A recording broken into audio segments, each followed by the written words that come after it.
नमस्कार, सत श्री अकाल, सलाम अलैकुम। दोस्तों, आप सबको ईद की बहुत बहुत मुबारक हो।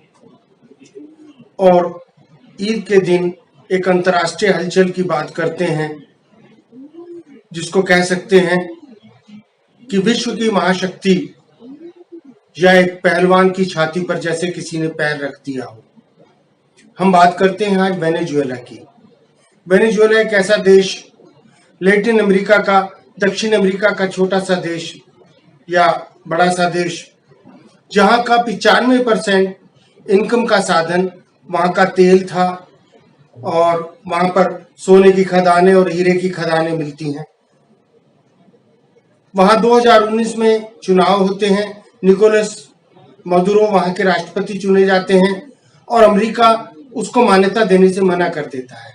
उसके विरोधी को वो मान्यता देता है और इस प्रकार से कॉन्फ्लिक्ट पैदा हो जाता है। झूठे चुनावों को लेकर या चुनाव को रिगिंग के नाम पर अमेरिका द्वारा प्रतिबंध लगाने के साथ ही अमेरिका द्वारा प्रतिबंध लगा दिए जाते हैं और उस प्रतिबंधों के साथ ही वहां की आर्थिक स्थिति खराब होनी शुरू हो जाती है।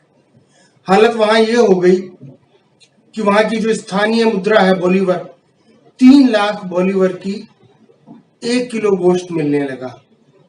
गोदामों के ऊपर सेना का पहरा लग गया, मजदूरों ने लूट शुरू कर दी और जिसको कहते हैं कि भूखमरी की लूट, उस भूखमरी की लूट के अंदर, उस प्रतिबंधों के अंदर उसके तेल बेचने पर रोक लगा दी गई और लिहाजा वहां की हालत खराब होते चले गए। इन हालातों के बीच में, हालांकि वहां 71% कैथोलिक क्रिश्चियंस हैं, काले लोग हैं, लेकिन किसी ने उस देश का साथ नहीं दिया, उस जनता के साथ खड़ा नहीं हुआ। और ऐसे में उसका साथ देने के लिए अगर कोई खड़ा हुआ, कोई सामने आया, तो वो था ईरान।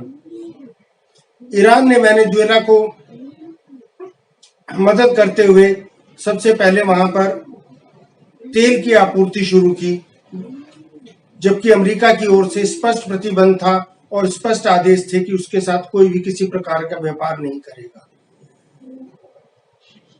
लेकिन ईरान ने 5 तेल टैंकर वेनेजुएला के लिए भेज दिए और उसके साथ ही उन तेल टैंकर्स की सुरक्षा के लिए अपनी नेवी को भेज दिया।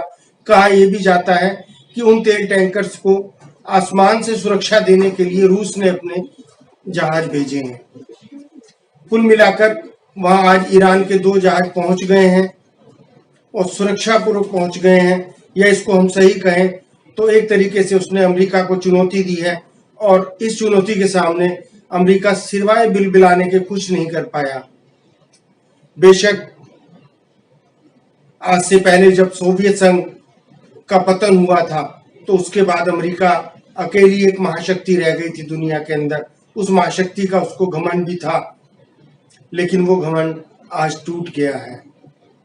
इसलिए कभी नहीं सोचना चाहिए कि कोई भी देश, कोई भी व्यक्ति आखिर तक न खुदा है न खुदा हो सकता है। शेर को 1.25 शेर जरूर मिलता है, चाहे वो छोटा हो या बड़ा हो। के लिए खुदा हाफिज।